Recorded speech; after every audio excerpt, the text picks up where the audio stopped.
Investir em fundos imobiliários é uma forma moderna de participar do mercado de imóveis, que há milênios provê renda passiva para várias famílias em várias partes do mundo, por meio dos aluguéis.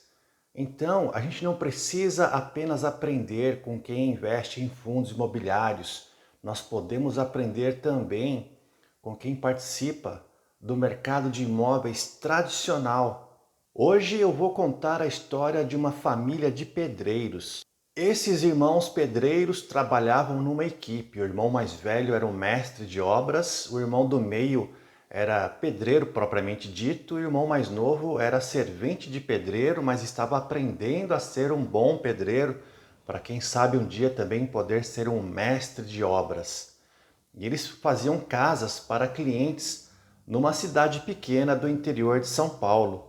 Um dia, um dos clientes deu um belíssimo conselho para esses irmãos. Ele disse que a cidade estava crescendo rapidamente e que, se eles quisessem ganhar muito dinheiro, ao invés de trabalhar apenas para um cliente de cada vez, eles poderiam ter vários clientes, como se eles montassem uma loja, um depósito de materiais de construção. Por alguma razão, esses irmãos se iluminaram e eles acataram essa ideia e montaram o primeiro depósito de materiais de construção daquele bairro, que era um bairro pequeno, mas que estava crescendo rapidamente. Então, se eles já dominavam a parte técnica e executiva da construção de casas, com esse depósito de materiais de construção, eles passaram para o lado de lá do balcão e eles começaram a dominar também os aspectos econômicos e comerciais do mercado de imóveis. Com a lucratividade dessa loja de materiais de construção, com o contato com os fornecedores de materiais que entregavam por preços mais em conta para quem era lojista, e bem como com a experiência deles como pedreiros e com a vontade de botar a mão na massa ainda, eles resolveram construir casas para alugar. Isso foi um processo longo, não foi da noite para o dia.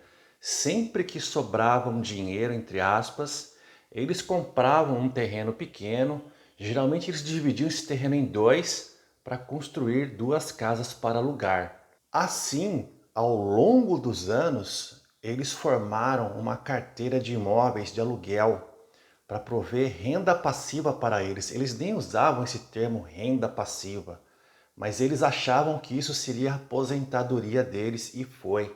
Depois de muito tempo no comércio e trabalhando como pedreiros, finalmente eles dividiram as casas entre os três e os três se aposentaram praticamente na mesma época.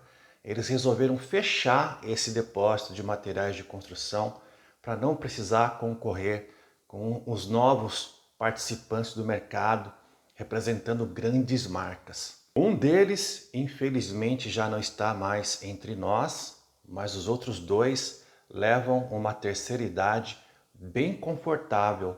Nenhum deles teve diploma universitário, mas eles têm renda passiva para garantir uma boa aposentadoria. Nesses anos todos, a estratégia deles foi bem simples: acumular patrimônio que fosse gerador de renda em função dos aluguéis. Então, eles não compravam e vendiam imóveis.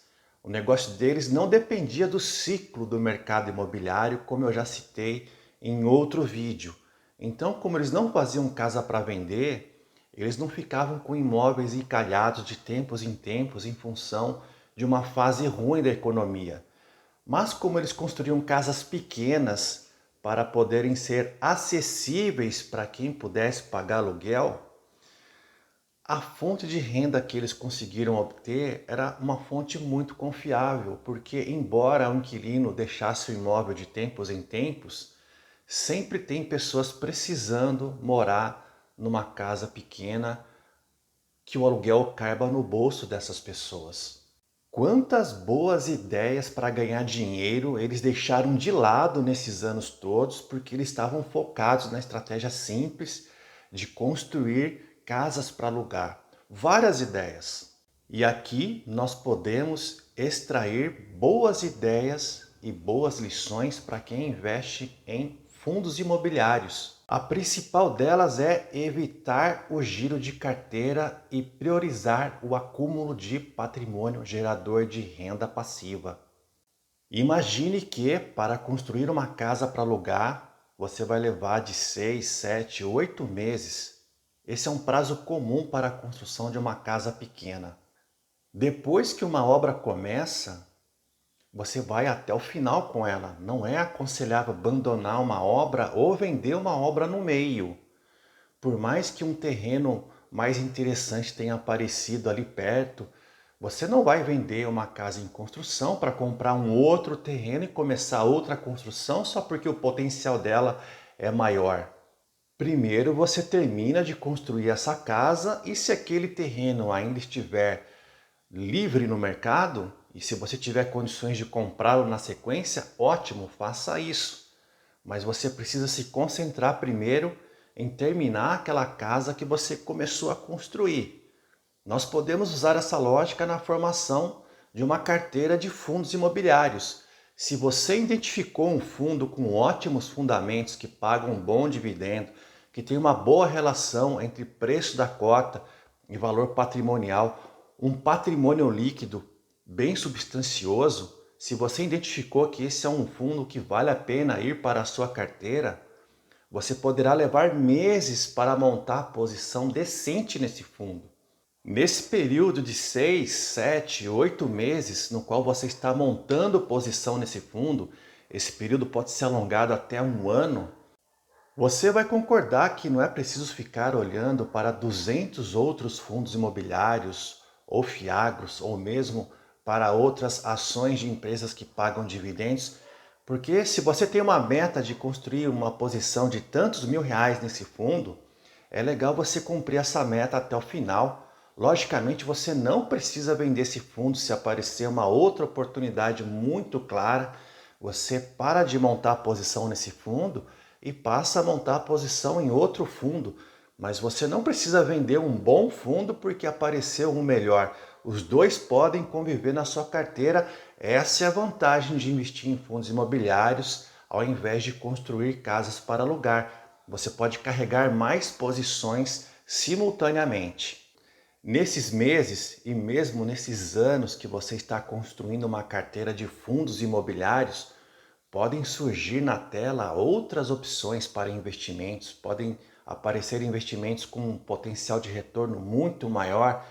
E se você se distrair com isso, você vai abandonar uma estratégia simples que estaria dando certo para você em troca de algo que é duvidoso, porque quanto mais potencial de retorno um ativo oferece, o potencial do risco também acompanha essa história.